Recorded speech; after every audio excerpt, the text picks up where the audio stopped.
Bonsoir à tous, un plaisir de vous retrouver sur la radio-télévision Jésus vous aime. Bienvenue à tous dans ce journal. Au titre de cette édition, au Togo, 10 coopératives féminines de Kpenjal au nord du pays ont reçu des équipements agricoles d'une valeur de 12 millions de francs CFA du projet Profina GZ-CEDEAO. Objectif, renforcer l'autonomie des femmes rurales en zone de crise. Les bénéficiaires formés préalablement devront ainsi gérer durablement ce matériel. Les détails sont assurés dans quelques instants. À l'international, au Burkina Faso, la police a interpellé 10 membres d'un gang spécialisé dans les braquages et vols de motos. Une opération rendue possible grâce à la collaboration citoyenne. C'était tout pour les titres. Bienvenue à tous dans ce journal. Je vous le disais, nous démarrons avec le Togo 10 coopératives féminines des cantons de Borgou, Ogara et Naïga dans la préfecture de Kpenjal au nord du Togo ont reçu ce 10 juillet 2025 un important lot d'équipements agricoles d'une valeur de 12 millions de francs CFA. 8 coopératives de production ont bénéficié de 37 motopompes, soit 14 arrosoirs, 33 outils divers, notamment des machettes ou brouettes, 3 tricycles. Les deux autres coopératives de transformation ont reçu de leur côté 2 batteuses à soja, 8 moulins à condiments, divers matériels de cuisine. Ce don du projet Profina GZ-CEDEAO vise ainsi à renforcer l'autonomie économique des femmes rurales particulièrement affectées par la crise sécuritaire dans les savanes. Les bénéficiaires ont préalablement suivi des formations pour optimiser l'utilisation des équipements. La délégation de la CEDEAO présente a insisté de son côté sur la nécessité de créer des comités de gestion pour assurer la durabilité des investissements. Les représentantes des coopératives ont exprimé leur reconnaissance pour ce soutien qui va désormais booster leurs activités génératrices de revenus.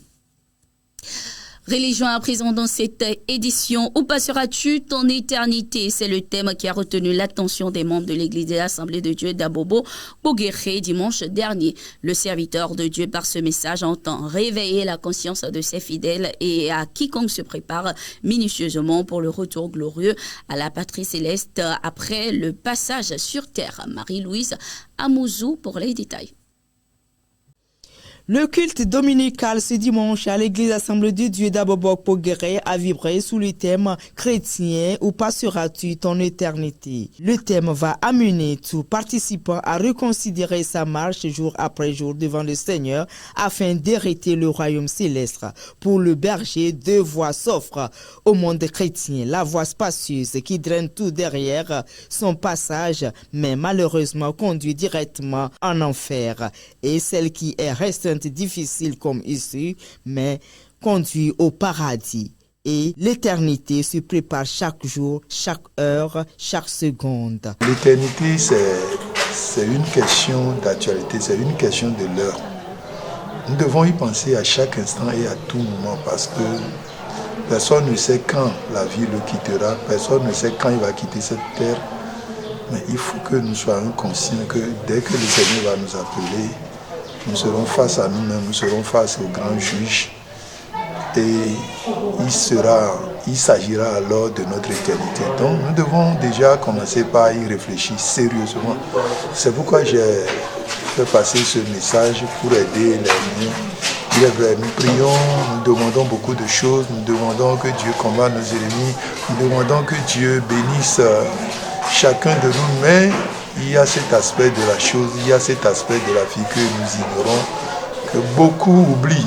C'est un appel pour que chacun se jauge afin de reconsidérer sa marche et rectifier le tir dans le christianisme. Car un morceau de bois aura bien passé tout son temps dans l'eau, il ne deviendra jamais caïman. Démarrons-nous du monde païen pour éviter la honte éternelle, affirment les fidèles. Le thème d'aujourd'hui, où passeras-tu l'éternité?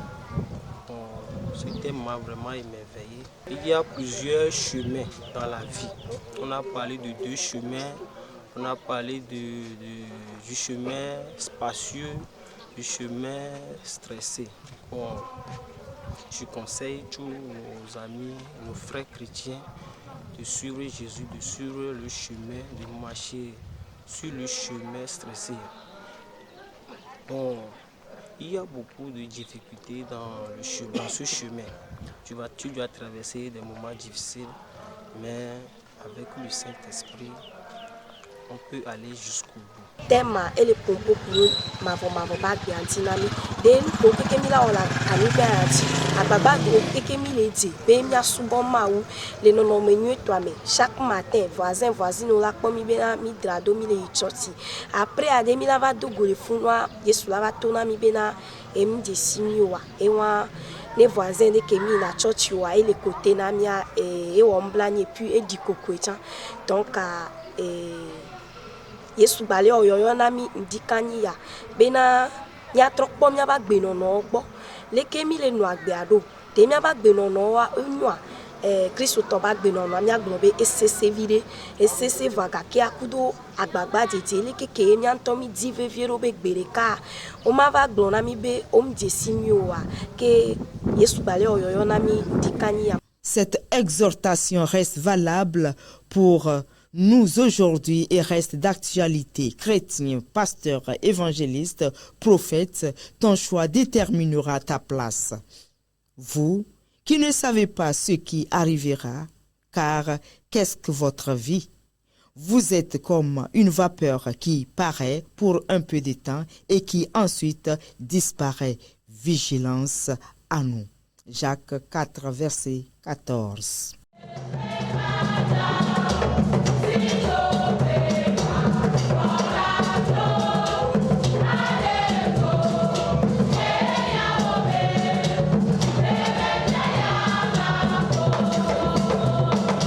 Célébration du culte dominical à l'église des Assemblées de Dieu de Kpélé. Les fidèles ont été exhortés à mettre en pratique la parole de Dieu. Paul-Emmanuel pour ce reportage. Église des Assemblées de Dieu de Kpélé à Gbanon, des chants de louange et d'adoration retentissent en l'honneur de l'Éternel. Les fidèles rendent grâce à Dieu pour ses œuvres dans leur vie. Dans son message du jour, le pasteur a rappelé à l'assistance de mettre en pratique la parole de Dieu, condition sine qua non pour vivre ses promesses.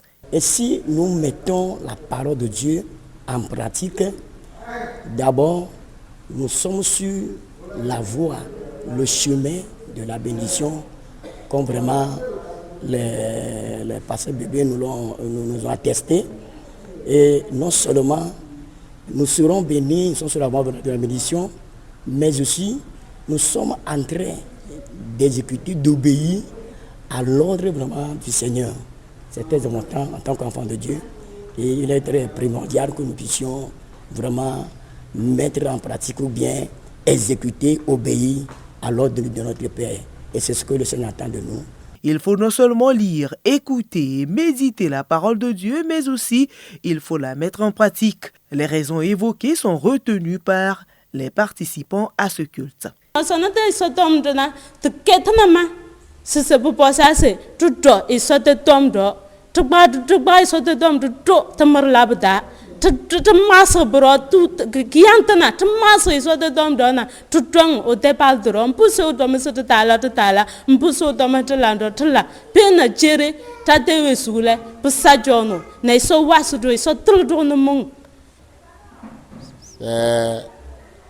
Un commandement, c'est de l'ordre que Dieu a donné.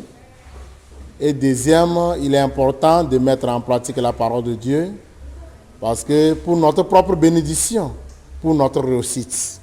Et le texte de base est tiré dans Jacques 1, verset 22 à 25 et 1 Roi 2, verset 1 à 3.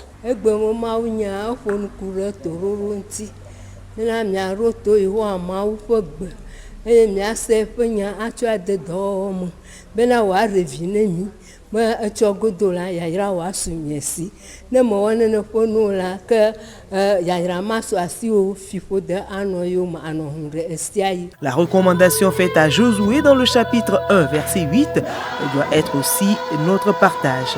Que ce livre de la loi ne s'éloigne point de ta bouche, médite-le jour et nuit pour agir fidèlement selon tout ce qui est écrit. C'est alors que tu auras du succès dans tes entreprises, c'est alors que tu réussiras.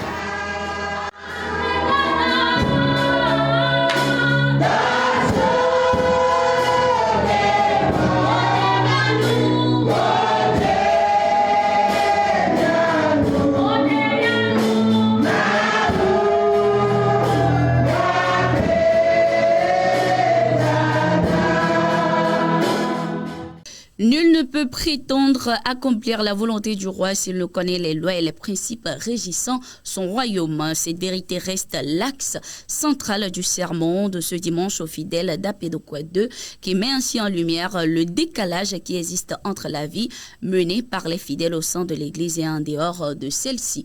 Flora Zaleko nous fait le point. En effet, nombreux sont ceux qui professent leur foi en Dieu, mais qui oublient de vivre selon les principes bibliques dans leur vie quotidienne. C'est si facile de mener une double vie, même étant dans l'Église sans en être dérangé. Une attitude malsaine que dénonce le titulaire des alliés d'Apédokwa de ce dimanche dans son message à 4 volets. Nous avons parlé de la pratique de la vie de la parole de Dieu. En second lieu, nous avons vu qu'il faut aussi qu'il y ait la crainte. Si tu crains quelqu'un, tu ne peux pas l'offenser. Parce que tu le crains, qu'il a l'autorité sur toi, il peut te faire quoi qu'il veut, il a le pouvoir sur toi. Donc, il faut le craindre. Quand on craint un roi, on doit connaître bien ce roi-là. Et nous avons parlé aussi de la communion fraternelle. Aujourd'hui, nous avons vu que les gens sont dans l'église. Et il y a la haine, les gens ne s'aiment pas. Il n'y a pas la communion dans l'église. Les gens parlent seulement dans la bouche, mais dans la faisabilité, vous allez voir le contraire. Donc nous voulons qu'il y ait vraiment de la communion dans l'église. Et aussi, en quatrième thème, nous avons parlé de la prière. Donc nous ne pouvons rien faire sans la prière. Quand on pratique la parole de Dieu, on a la crainte de Dieu, on a la communion fraternelle, on doit prier. Nous sommes unis et en priant maintenant, Dieu peut nous exaucer. Dieu peut écouter nos prières parce que nous avons un même cœur, nous avons les mêmes pensées, nous avons les mêmes objectifs.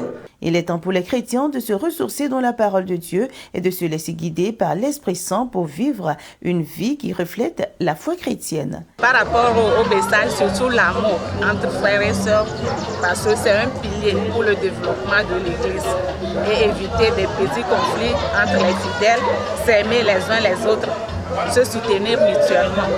Et par rapport à la prière aussi, ça a encore éveillé en moi.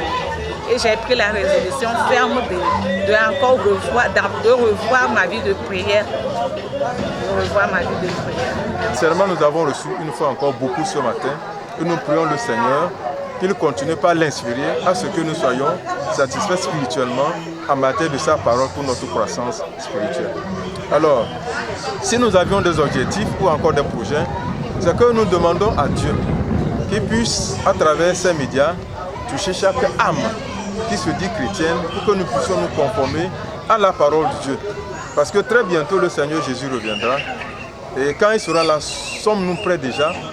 Donc c'est ça l'essentiel. Que chacun vraiment s'attache à la vraie parole de Dieu. C'est vrai qu'il y a des paroles aujourd'hui qui véhiculent un peu partout. Mais la vraie parole de Dieu qui vient du Seigneur Jésus-Christ.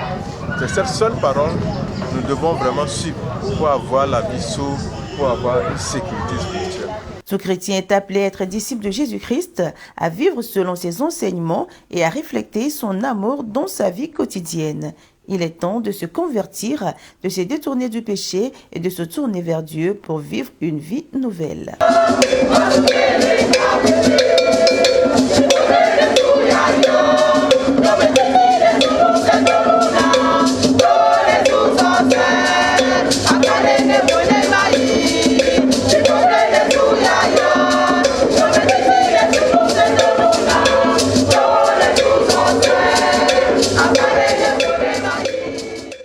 À l'international, à présent au Burkina Faso, le commissariat de police de l'arrondissement numéro 7 a démantelé un réseau criminel opérant à Ouagadougou et ses environs.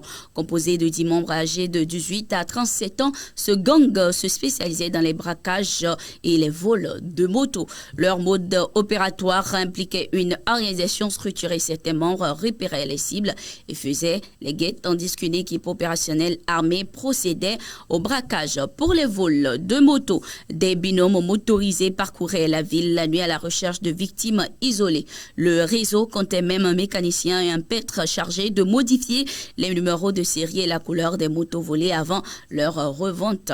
Grâce à la collaboration des populations, les enquêteurs ont interpellé plus de 10 suspects et saisi 2 pistolets automatiques, des munitions et 9 motos. Cette opération met ainsi en lumière l'efficacité de la coopération entre forces de l'ordre et citoyens dans la lutte contre la criminalité.